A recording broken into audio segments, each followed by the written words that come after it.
As the U.S. works to learn the identities of those responsible for beheading a U.S. journalist, top officials are considering taking more action against the terror group ISIS. 7 investigator Ross Jones is live in our newsroom now with the very latest for us tonight. Ross? Joanne, Jeff, good evening. Federal authorities say that right now there are no credible threats to the U.S. by ISIS, but that has not stopped them from warning law enforcement across the country to be on the lookout.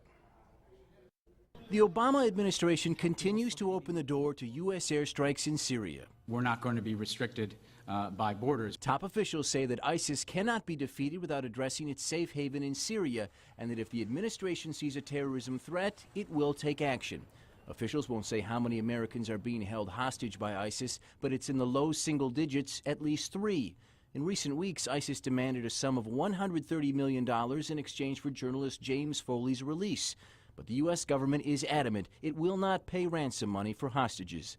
In an exclusive interview with Katie Couric on Yahoo News, Foley's brother said the U.S. government didn't do enough. There's more that could have been done directly on Jim's behalf. The White House said it did everything it could to bring the hostages home. We've used all of our military, intelligence, diplomatic resources that we can bring to bear to try to pull a thread to find out where our hostages are, to try to rescue them. And at the Pentagon today, more dire warnings about ISIS. We believe it does pose an imminent threat, and it's a threat that we need to take seriously. Late last year, President Obama referred to ISIS as the JV Squad compared to bin Laden's al-Qaeda.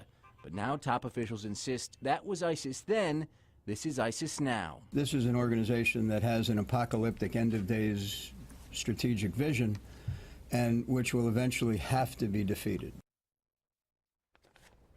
Now, there was a social media posting today that suggested ISIS could attack Chicago, but that has been deemed not a credible threat. From the newsroom tonight, I'm Ross Jones, 7 Action News. All right, Ross, thank you. Meantime, people gathered